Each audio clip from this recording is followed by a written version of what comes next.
ओम जी। भक्ति और भाव का निरूपण करते हुए संत शिरोमणि कबीर दास जी कहते हैं कि जो संसार में भाव है उस भाव के बिना भक्ति नहीं हो सकती और जो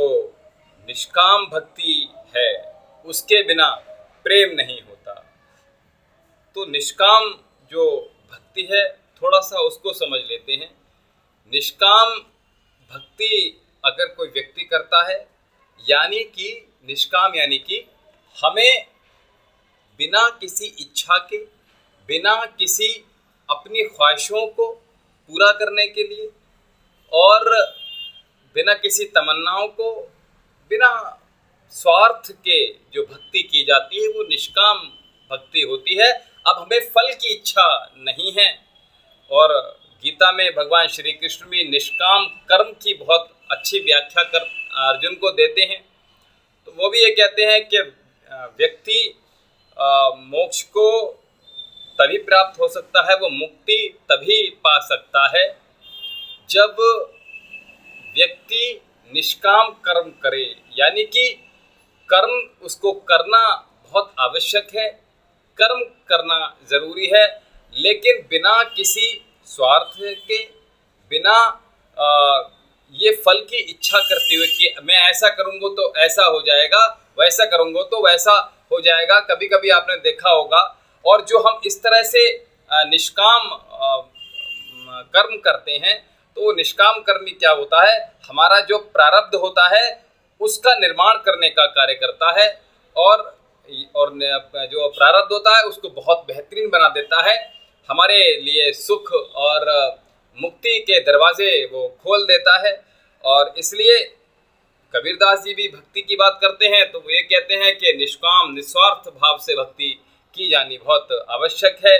जो व्यक्ति जो इस संसार में रहकर, इस तरह से मैं बार बार कहता हूँ, संसार में रहना है तो संसार से विरक्त होकर जो व्यक्ति जीता है, चाहे वो कर्म करे चाहे भक्ति करे, तो वो उसको जो लाभ है वो मुक्ति के रूप में मिलेगा, उसको शांति के रूप में मिलेगा, उसकी चेतना उच्च कोटि की जागृत हो जाएगी। और इसलिए हमेशा जो भक्ति है और भाव है वो दोनों एक दूसरे के पूरक हैं, अर्थात इनके बीच कोई भेद नहीं है, कोई अंतर नहीं है, कोई बीच में खाई नहीं है। भक्ति और भक्ति एवं जो भाव के गुण हैं वो लक्षण, भक्ति और भाव के गुण, लक्षण और स्वभाव बिल्कुल एक जैसे ही होते हैं। तो भक्ति को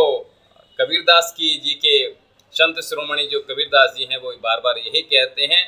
कि भक्ति बस आनंद के लिए की जाए, जिसमें आपको आनंद आ जाए वो भक्ति है। और लिखा क्या कबीर जी ने, भाव बिना नहीं भक्ति जग, भाव बिना नहीं भक्ति जग, भक्ति बिना नहीं भाव, भक्ति भाव